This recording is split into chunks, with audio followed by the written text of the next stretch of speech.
Hey everyone, I'm Angela Lynn. And I'm Jesse Lynn, and welcome back to another episode of But Where Are You Really From? This week, we're doing a follow up discussion with Angela about past life regression, since she's gone back and done another session with the same therapist, would you say? Is that the right term? Yeah, she's a hypnotherapist. Hypnotherapist. I think in the hopes of like deepening your understanding of like your past lives, right? To get further on it. No, so it's actually a completely different kind of regression. So there's your first question. What kind of experience was it? Yeah, so this is actually something called life between lives regression. And if you've listened to any of our past episodes about spirituality or my past life regression that I did a few months back, you've heard me talk about this other regression type that you can choose to do is life between lives, which is when you are then brought back into your state of being a soul and in that like soul world with the main objectives of asking any questions you have for what he calls the Council of Elders. So essentially, they're just much like in all the movies you've ever watched, right? There's always some like circle Gandalf. of, yeah, but like a group of them, right? Like a bunch of old guys who know like a bunch of shit. And so in his book, essentially the like there's some like highest power that if you want to call it God, great. If you don't want to call it that, call it whatever you want. But then beneath them is kind of like the only ones you can like directly interact with are these like council of elders. And so they're like the most advanced souls you could interact with, and they kind of like govern over everyone's development and give guidance and also kind of like feedback when you come back from a life of like, let's talk about that. Like, what did you not do so hot at? What can you continue to do? And so this one is like you are regressed into that state of being soul, so like bodiless, and you are largely going to be in front of your council of elders to ask specific questions about like things you have in your life now. For example, like if you feel like you're at a crossroads, it's honestly actually a lot of stuff you can ask in your psychedelic journeys. Like if you've ever done a, you're like, "Ooh, what's going on with my career? What is Like, the meaning of my life? yeah, really, yeah. What's your purpose in this life? Blah, blah, those kinds of things. So you come in with, sorry, maybe this is already going into like some questions you might have teed up, but the prep work for this as opposed to the past life regression was basically she was like, come with 10 questions that you have for the Council of Elders or that you generally want to have answered, and then come with a list of 10 people who have like had a really big influence in your life or like continue to have a big influence in your life, and we'll kind of like poke around for what we can find out about that. So yeah, it's not the same as I did last time. It's a different thing. Yes, thank you for reminding me. Mabi for forgetting. It has been a very amazingly stressful day. But spicy questions. Spicy question number one. After your first experience with this, what did you think was the thing that you were sent back to work on before you even had this session? Well, okay, so I'll be honest, I booked this a long time ago. Like I booked it shortly after I did the past life regression, mostly because this woman that I worked with is like super popular and like booked out months in advance. So I was like, I know I want to like try this, so I better just like book it. So I booked it like over 6 months or whatever in advance. And so I didn't know necessarily like what I would want to ask yet. And then I wrote my questions like 2 days before I did the thing. But it's similar to a psychedelic journey. So in that sense, I did come with like, I've had some blockages around like, is this podcast thing like really what I'm supposed to like continue doing, or do I have like other things?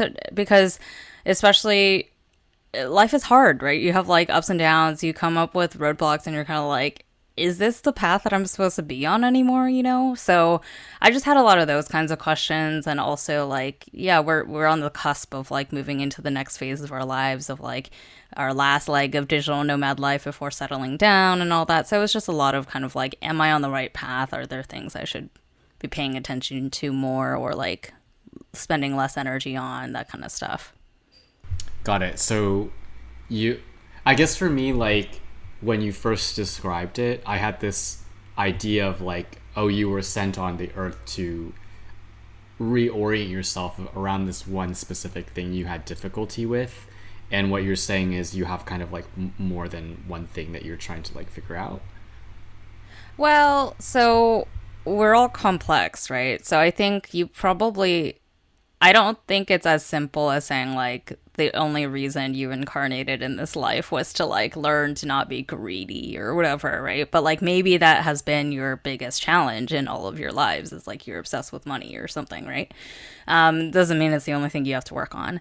But I did bring a question of like, what is the, I think I asked like, what is the challenge that I've struggled with over like many lives and like maybe I'm still struggling with?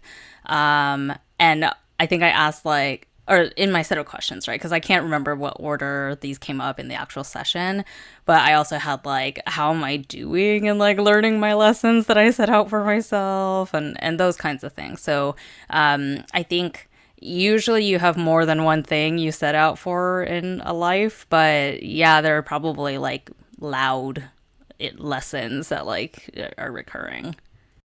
Got it. Got it. Yeah. It's more just like thematic. I was wondering if like of the things you wanted to work on, if it seemed like there was something thematically coming up or that like tied everything together, but it sounds like there are a couple of different things. Yeah, I think for me also it wasn't that I was like, oh, I know this is like my biggest challenge and how do I get over it? It was more like I have some blockages here like regarding career identity stuff, but in terms of like purpose in life or like lessons, what am I just like blind to some of these things? So it wasn't that I was like, I feel challenged with this, please confirm. It was more like, what am I missing, or like maybe I'm not paying attention. Yeah, there's some like discovery aspect to it. Got it. So as it relates to the session itself, because you mentioned that there's some pre-work involved, how much did you know about what this experience was going to be like before you entered it? So like did you have a different expectation than how the experience was? Did you have no expectations compared to how the experience was? How does that kind of play out? I think similar to the past life regression, there's like very few surprises that your hypnotherapist is trying to like present you.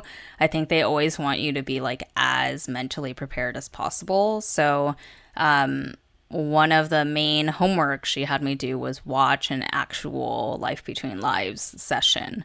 So the Michael Newton, I mentioned this a couple times, but he founded an institute when he was still alive to teach people, to like certify people in his specific method of hypnosis.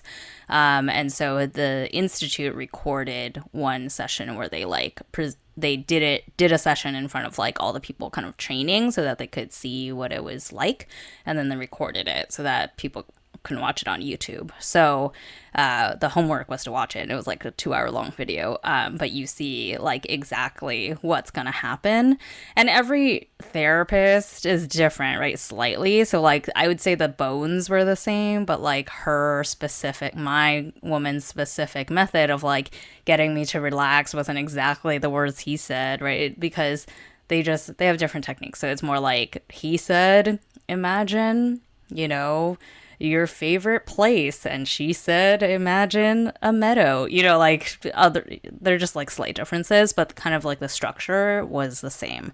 So I knew pretty well what was going to happen. Got it. So between the last experience and this experience, did you feel like because you did the original experience, even though you're kind of like you're given a lot of prep work, you felt a lot more comfortable doing the second experience, or there was no real impact of doing this first past life regression on this Life Between Lives regression?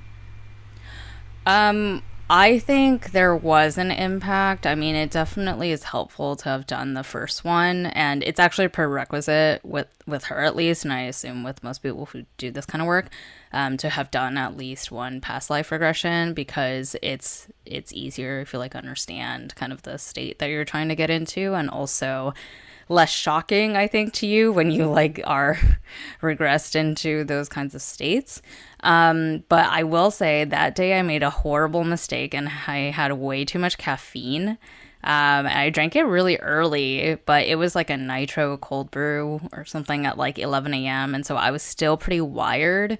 And also, it was like mixed up with like caffeine wired and like anxious, right? Like excited, but also nervous and those kinds of feelings.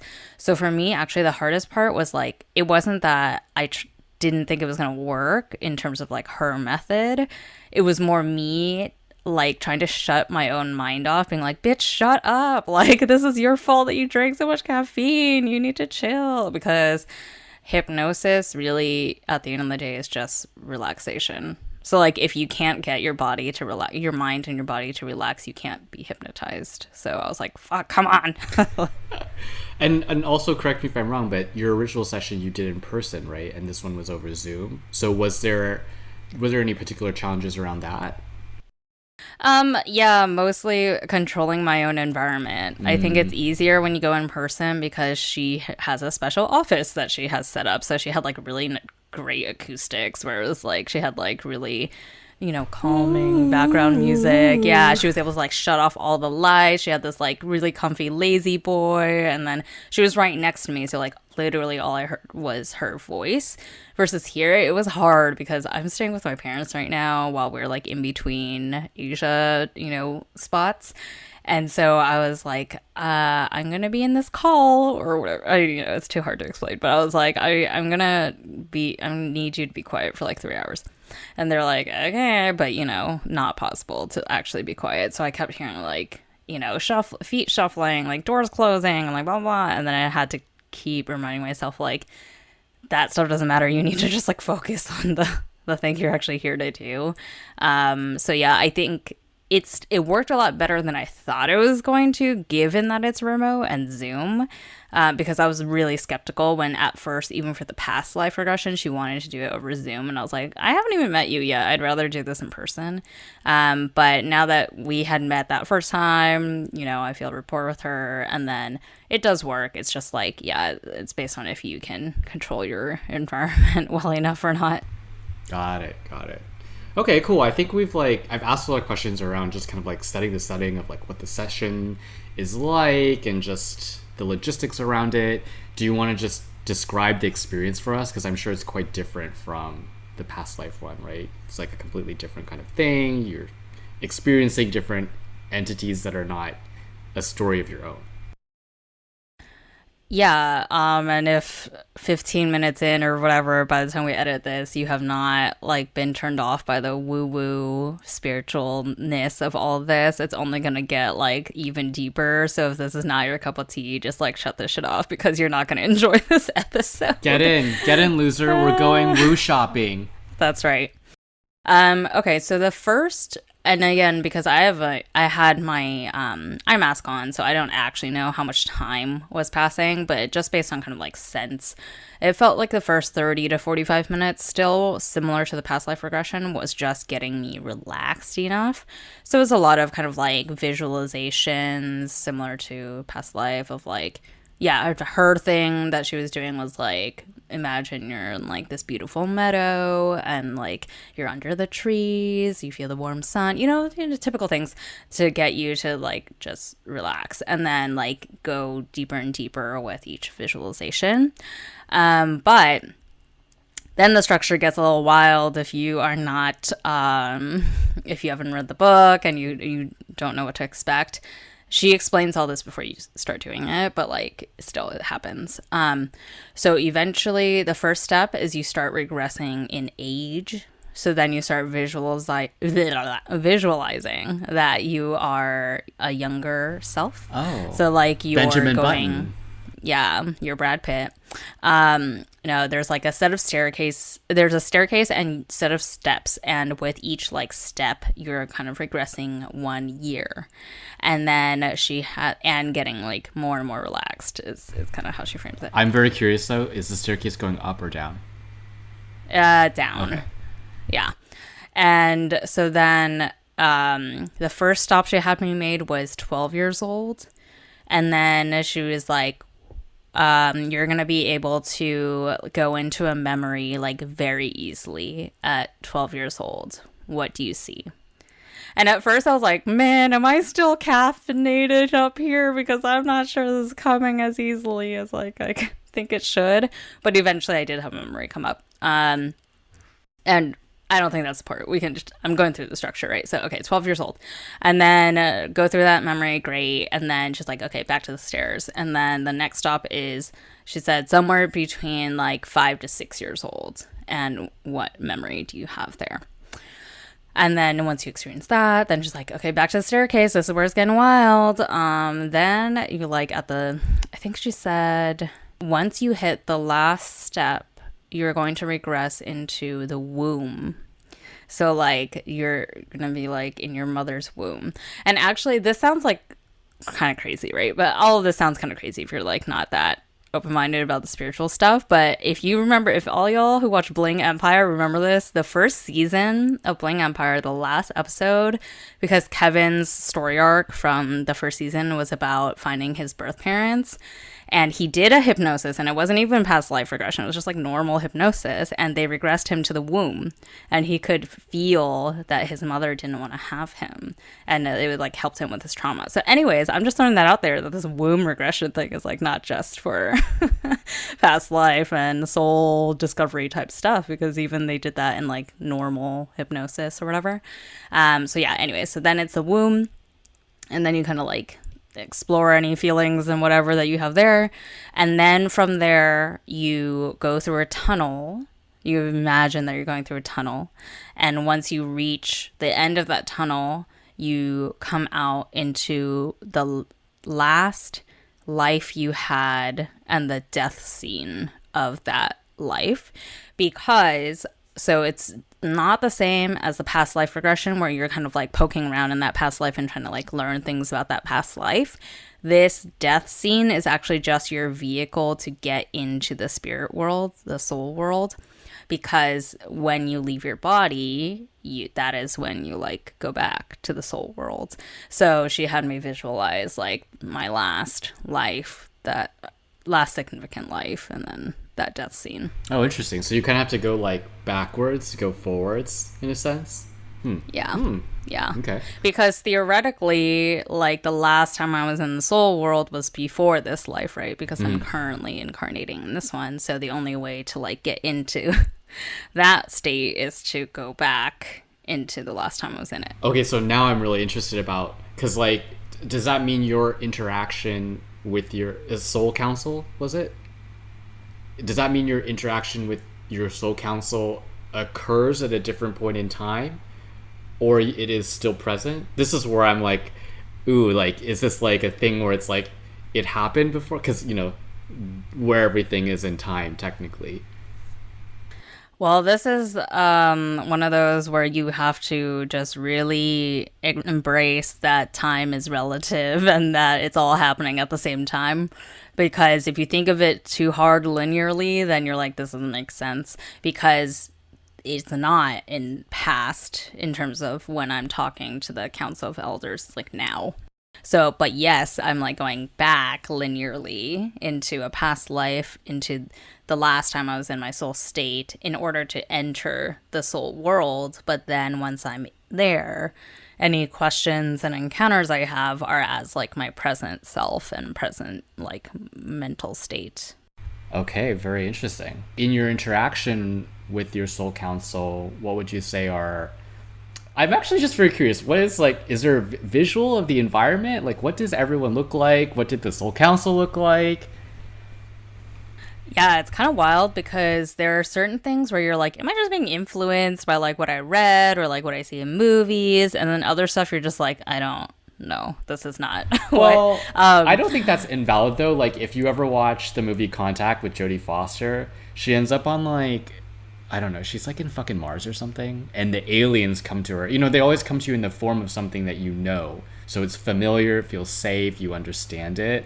But in reality, they're like, we're talking to you like in weirdo way. You know, like the reality of it is probably very different from your... Right. But I'm just curious to know how your soul and your mind interpreted that experience. Visually? Yeah. Yeah. Well, so visually versus not is a great question because similar to the past life regression, I think everyone experiences it slightly differently. And it is similar to psychedelics in that everyone experiences it differently there too. So it could be visual, it could just be knowing, like you just like know these things are happening or these facts are suddenly in your brain. Mine was a little bit of both. So I had like a little bit of visuals, but it was like very faint. I'd say even less clear than like a dream's visuals would be.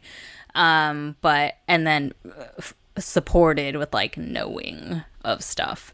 So for me, it was like there were these set of doors, like big doors, and then I walked in and I was in almost like kind of like a stadium of sort, but like more like if you can imagine more like the ancient Greek, like if there was like a council of old people who are like the elders of the community sitting above, high above this like circular stadium, and you're like in the middle, Okay.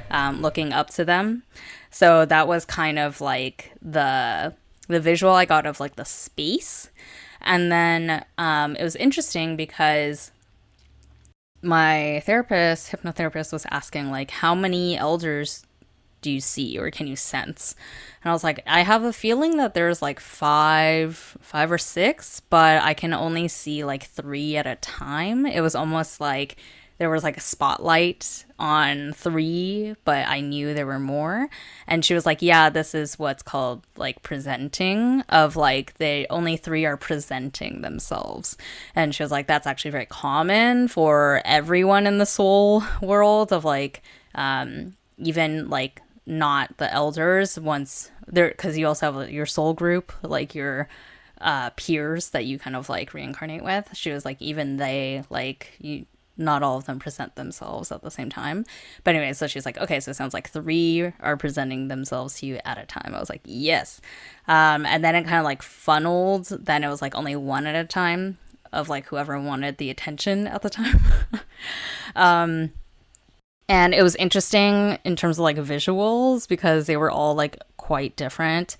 The first one was very unexpected because I was like, this had nothing to do with like anything I prepared to talk about here. But and this is getting 1000x woo now, so you better cut out, bitch, if you're not interested. He appeared to me very like aquatic, almost like an aquatic hybrid between like a creature and a man, and had like a crown, but it was almost like webbed fingers would look, not fingers, but like the webs between would create that kind of shape as the crown. And he was like bluish, and that's how he appeared to me. And he told me, I don't think he spoke, I just like knew it. It was like, because a lot of it is telepathic, is how, at least in the book, they describe how you like actually exchange conversations in the soul world is largely telepathic. You don't actually like open a mouth or whatever. But he was like, I'm appearing to you this way to remind you that you have incarnated previously on like water-based worlds, and you were like a water-based creature in several lives. So regarding your fear of water in your current life, I want you to remember some of those memories now so that you can bring back that courage and the like feelings of freedom and happiness associated with water into this current life, since you still are pretty blocked by that fear currently. So that was like a huge surprise because like, what? Like, this is not what I would have expected. Like, the first thing we talked about, and it was not my list of things I wanted to go through at all. But it was pretty sweet. It was like, she was like, okay, let's have him show you some like memories, so that you can kind of like bask in them. And I was like, all right. And then, it was like me swimming as like kind of like a mermaid thing, but not definitely didn't look like Little Mermaid type mermaid. It was like more like a creature type thing. But anyways, like speed swimming through like oceans, and there's like coral based city structures both like under and above water, and it was pretty dope. That does sound pretty dope. It sounds like your own version of James Cameron's Avatar, but with mer Yeah, people. but with Mer water. people, yeah. Yeah, totally. Yeah. Yeah. And then the second elder, didn't say anything to me, but he presented himself as he looked like this huge, muscular god. Like he was like a mix between King Triton from Little Mermaid and like Zeus. And it was funny because my hypnotherapist was like, okay, so is he going to answer some of your questions? Because the last guy didn't really answer any of your questions. He just like showed you this other thing. And I was like, okay, let me ask. I was trying to ask him, like, are you going to answer my questions? And I was getting nothing. And I was like, I'm just getting the sense that he just wants to like be here and wants me to know that he's like protecting me and that I'm safe. But no, he's not going to answer my questions. I was like, okay. She's like, all right, let's move on. We got to find someone to like answer your questions. I can say it kind of makes sense. You know, traditional, like, if you think about a regular council, like a movie council, you have, you know, a few randoms, a protector, a semi-relevant person. I'm assuming there will be more relevance coming. Yeah, so I actually only had one more council elder who showed themselves to me, but she answered all of my questions. So it was a female presenting. So that's something really interesting is in the soul world, there is this idea of like fluidity with gender. So like the like thesis in the book at least is that we're all like slightly gender fluid because in incarnations you don't always incarnate as the same gender, like you choose to like swap now and then, but usually there's a pattern of like on average one soul might incarnate more often as one gender than the other. So then similarly in the soul world there is this idea of like everything is slightly fluid in terms of the gender they want to present themselves as when you encounter them, the like way they want to visually present themselves to you, because like I saw this guy as Zeus, right? But like another person might see him as like an octopus. I don't know, like whatever he feels like at the time, right? And so it was interesting because I like a lot of the interactions I was kind of like, oh, I'm getting like a masculine vibe here, I'm getting a feminine vibe. Anyway, so the third elder was a feminine presenting entity, and I was getting like goddess, like beautiful goddess feels, and her name was Aphrodite, at least how she presented to me. And yeah, she answered all my questions. Was she the goddess of love? I think so, right? I was very confused because I'm asking, like, Aphrodite is traditionally the name of the goddess of love. Yeah, I think so. Yeah. I was very confused because my my hypnotherapist was like Venus. I was like Aphrodite. It's just like, no, it's the same one. It's just a different name. I was like, oh, yeah. okay. I think like in traditional mythology, either the Greek or the Romans used Venus and the other used Aphrodite, but it was more or less the same. Like goddess of love, fertility, lust, that stuff. Yeah, I think probably because she was presenting as this like very feminine, like goddess, like powerful female entity. I feel like Aphrodite is like a very emblematic of like all that, you know, female power stuff. So probably. Did she answer a lot of love, relationship related questions? Or did you even have any? Sorry. Not really. No, she just answered all my like actual questions, like my list of questions. It was just like it's not necessarily the same for every person of like who decides to answer what, and just in this case she was the only person who was answering any of my questions. As long as the questions were answered. Are you comfortable sharing like your top takeaway from the question, the Q&A, or whichever one you feel comfortable sharing with the listeners? Yeah, I can share a few things that stood out. So one thing that I wanted to get a sense of, and it's a common question that people want to know, is like how mature is your soul, and like what color is your aura, your soul aura, which is because based on Michael Newton's studies, like essentially it's a spectrum from like white is like newbie or like not very mature, just like if a brand new soul would be pure white. And then the like most advanced souls are like deep violet. So like along that spectrum is kind of the maturity. And for me, I think it was really interesting because I think I've always had this feeling of being like second best at things in life and being like okay with being like good but not like the best at things.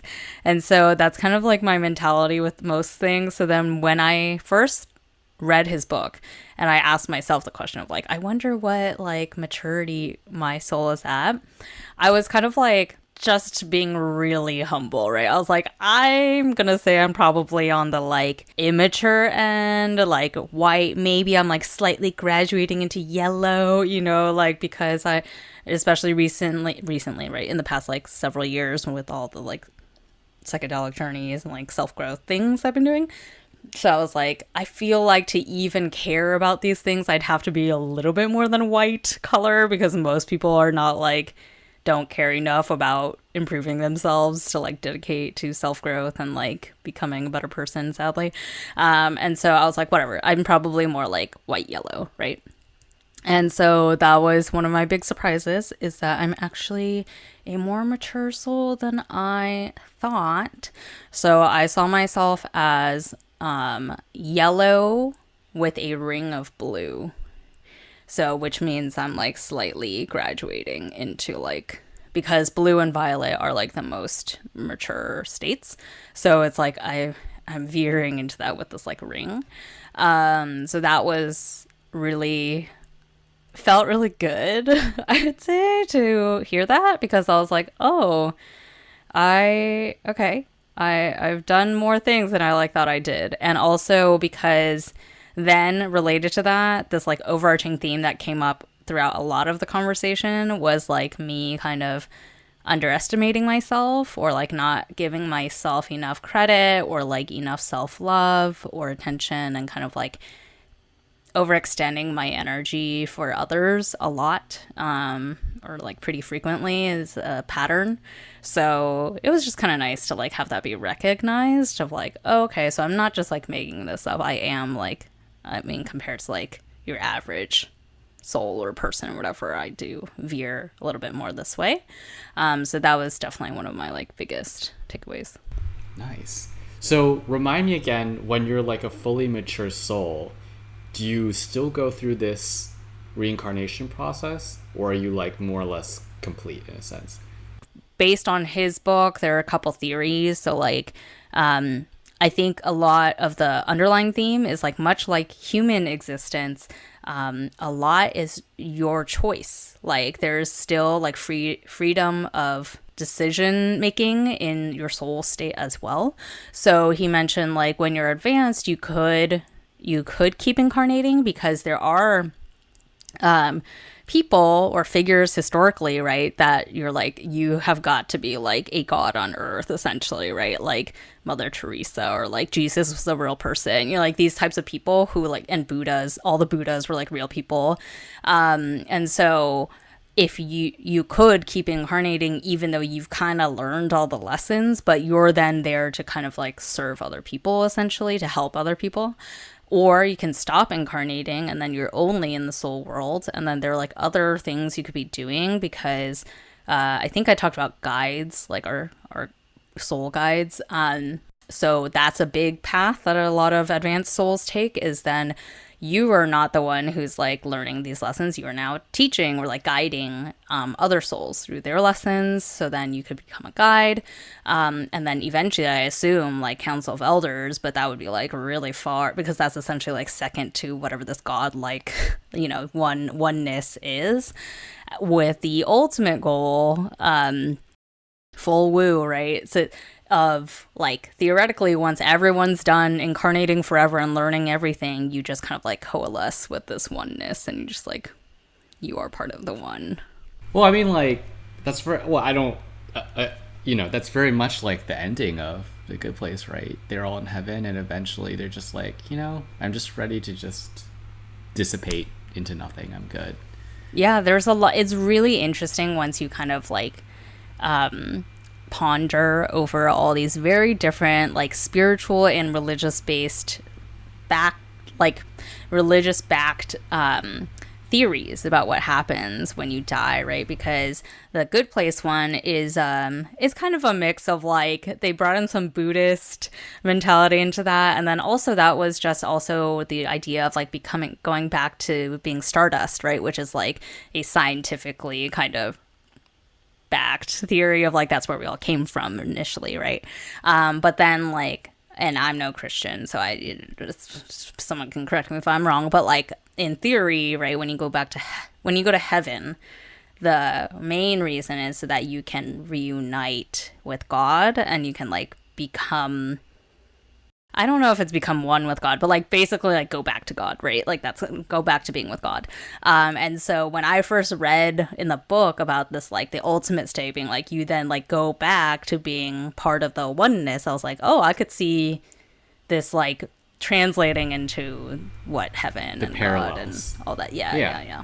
So, what does it feel like to know that you're close? Let's say close to that stage. Oh, I'm not close. It's pretty far. It's pretty far. Well, you're like 2 colors away, right? Yeah, but I think those last 2 colors are like thousands of lives still, you know what I mean? But it feels good to know I'm not like so in the beginnings of everything. Mostly because it means that I am learning and I'm not just like repeating my mistakes over and over again, because every life is distinct, right? But like I assume that like the way that I behave in this life must have some parallel with how I've behaved in like all my other past lives and what my soul is like in its like eternal state. And so for me right now, like I'm not perfect, none of us are perfect, but I can see where like I am slowly making improvements in things, and like it's not easy, but I can like recognize where I'm not repeating the same mistakes that I've made before. And so it's nice to get that recognition that like that must be more like a broader theme, not just in this life, you know. I think that's so interesting, and that's probably like maybe where it deviates a little bit from the idea of traditional Christianity, if you will, because I feel like what you're expressing is something that is, you're comforted by this knowledge, and this knowledge is knowing that you've progressed as a person, like learn things, and that's not necessarily good or bad, right? Versus compared to like a traditional religion, I feel like a lot of it is fear driven. Like you don't believe, you go to the bad place. You do believe, you go to the good place. But there's not really a lot of emphasis on like what did you learn in your life. It's just kind of like finding redemption in believing in that there is a higher power as opposed to your own personal progress. I think that's a really interesting dichotomy. But I want to ask, like, what do you feel like as technically immortal in your mortal self, pondering about your immortal self? Like that must be kind of like I know a lot of people think about that, like you think about your soul, you think about the afterlife, but having an experience like that is quite different from just like theoretically thinking about it, right? So how does that make you feel? Like, do you feel really great about it, or you're very proud of it, you're anxious? Because I've definitely had at least like one night, like maybe when I was like 22 or something, and I was like, oh my god, I only have like 50 years left, and I freaked out. I could not sleep. I'm not kidding you. I was like, I only have 50 years left. Like I couldn't go to sleep. I hope you're not only projecting 50 years from 22, man. Longevity has improved quite a bit since then. Well, I'm wishing for many more decades past that for you. But no, I feel great. I mean, it's weird. It's hard to describe, right, if you've never done it, but again, I would say the closest proximity is any psychedelic journey. So if anyone has ever done one of those, especially for therapy purposes, they're just like, you know, even when you've discussed using MDMA for party settings, right? That feeling of love that you feel is so deep and so true that it almost is hard to like recapture that exact feeling in your like non drugged up state, right? I would say it's similar to that in terms of like the feelings that you feel when you're in this like soul state and in psychedelic states, right? For like other emotions, because one of the things they wanted to impart on me after I've like asked all my questions, and they were like, she was like, is there anything else you want to ask them or anything else they want to say to you? And I was like, no, but they are just sending this energy towards me of like making sure I know that they're proud of me.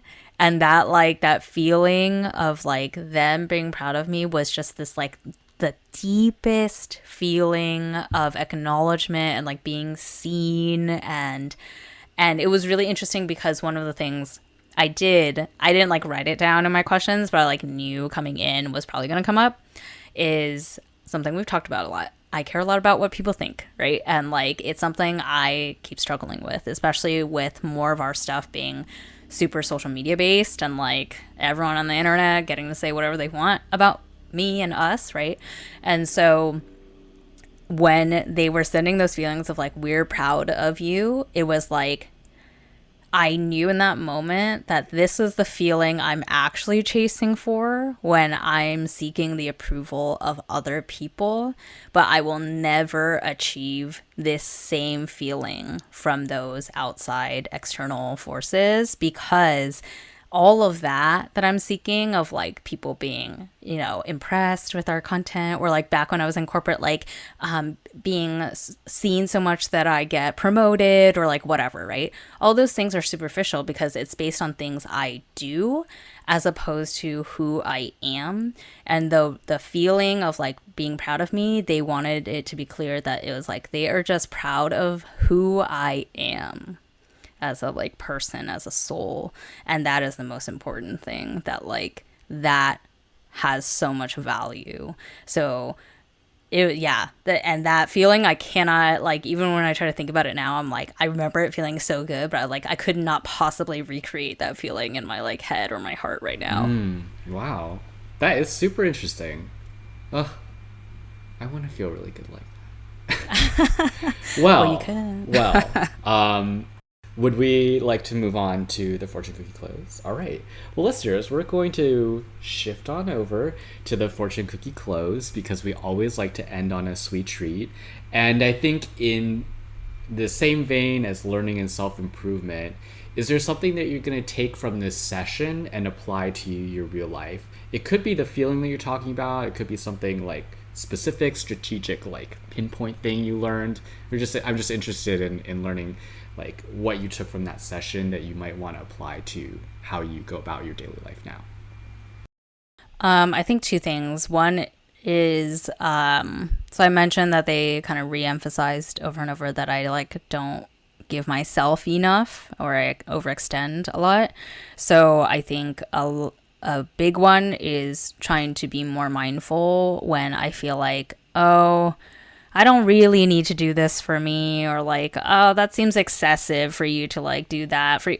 And now I'm just kind of like, do it, bitch, just do it. Like, you deserve it. And so, yeah, I'm trying to take a little bit more of that with me, and related to that, because I kind of brought in like, I feel lazy sometimes when I'm not being traditionally productive, right? So like, for example, we just took 2 months off from the podcast. And even though I was still making TikToks and stuff to like keep our shit going, it's not the same as when our shit is live, because when it's live, I'm like, we're recording, I'm editing, I'm cutting the TikToks, I'm like doing all this shit, and I can like work for like 8 hours a day if I wanted to. And when we're off, I'm watching so much Netflix and just like lazing about. And I felt really bad about that.